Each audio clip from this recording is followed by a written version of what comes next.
আসসালামু আলাইকুম। কি অবস্থা সবার? বেশ কয়েকদিন পরে আপনাদের মাঝে আমি আরেকটি নতুন ভিডিও নিয়ে হাজির হলাম। তো আজকে আপনাদের মাঝে সেলাই মেশিন দিয়ে একটি নকশি কাঁথার ডিজাইন, সেলাই এবং ভিডিও শেয়ার করব। তো যারা নতুন আছেন, সেলাই পারেন না, নকশি কাঁথা সেলাই করতে পারেন না, তাদের জন্য মূলত আজকের এই ভিডিওটি। তো আপনারা সবাই মনোযোগ সহকারে স্কিপ না করে ভিডিওটি দেখতে থাকুন। যারা নতুন সেলাই মেশিন কিনেছেন তারাও এই ডিজাইনটা আপনারা করতে পারবেন। আর এই ডিজাইনটা একদমই পুরাতন একটি ডিজাইন।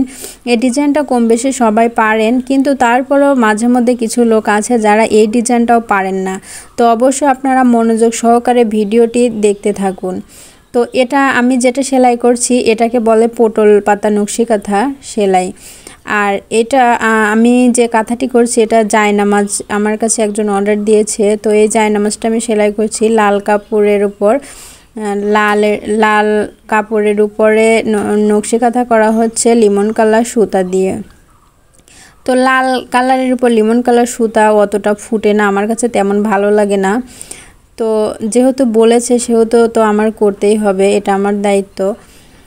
এজন্য দেখতে পাচ্ছেন আমি করছি। আর কোটটা আর একটু ছোট দিলে ফুলটা একটু ছোট হতো, তারপর আমি একটু বড় সাইজেরই দিয়েছি। ভাবলাম যে একটু বড় করেই দেই, এই জন্য কিন্তু দিয়েছি। এই ডিজাইনটা আমি বেশিরভাগ সেলাই করি না, কারণ এটা যেহেতু পুরাতন একটি ডিজাইন, তারপরও যেহেতু আমাকে দিয়ে গেল অর্ডারটা, সেহেতু আমি সেজন্যই সেলাই করছি। আর এটা আমি কোট করা আপনাদের মাঝে দেখালাম না, কারণ কোট আপনারা নিজেদের ইচ্ছা মতো কিন্তু কোট করবেন। ছোট করলে ছোট ফুল হবে, বড় করলে বড় ফুল হবে। তো যাই হোক, এই কাঁথাটি আমার অল্প একটু বাদ ছিল, এজন্যই কিন্তু এই যে ভিডিওর মাধ্যমে আমি শেষ করলাম।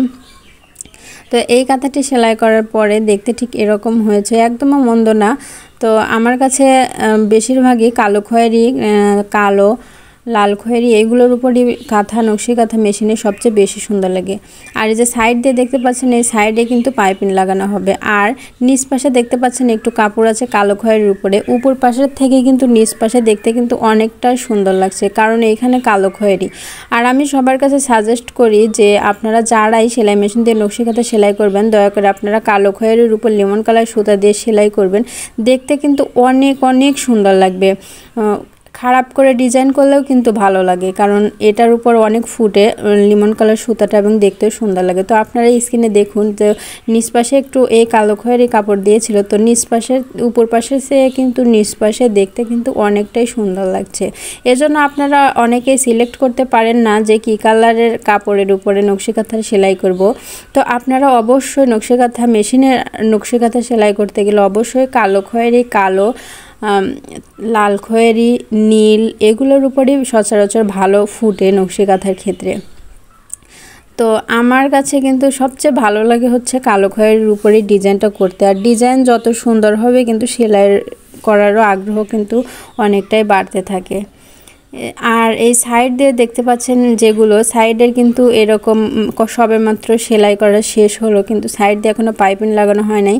তো পাইপিং কিভাবে লাগানো হয় সেটার ভিডিও কিন্তু আমি গত ভিডিওতে আপনাদের মাঝে দেখিয়েছি। যারা এখন পর্যন্ত দেখেন নাই এবং পাইপিং লাগানো শিখেন না, দয়া করে আমার চ্যানেলে গিয়ে আপলোড দেওয়া ভিডিওটি আপনারা দেখবেন যে কিভাবে পাইপিংটা দিতে হয়। দেখলে ইনশাল্লাহ আপনারা পাইপিং দেওয়াটাই শিখে যাবেন। আর নকশি কাঁথায় পাইপিং না দিলে তো একদমই ভালো লাগে না, পাইপিং দিতেই হবে। তো যাই হোক, আজকের ভিডিওটি আর লম্বা করতে চাচ্ছি না। তো আজকের ভিডিওটি আপনাদের কাছে কেমন লাগছে অবশ্যই জানাবেন। আর ভালো লাগলে অবশ্যই আমার চ্যানেলটি সাবস্ক্রাইব করবেন। আর ভিডিওটিতে কিন্তু একটি লাইক দিতে একদমই ভুলবেন না। তো ভিউয়ার্স, আজকে এ পর্যন্তই। আল্লাহ হাফেজ।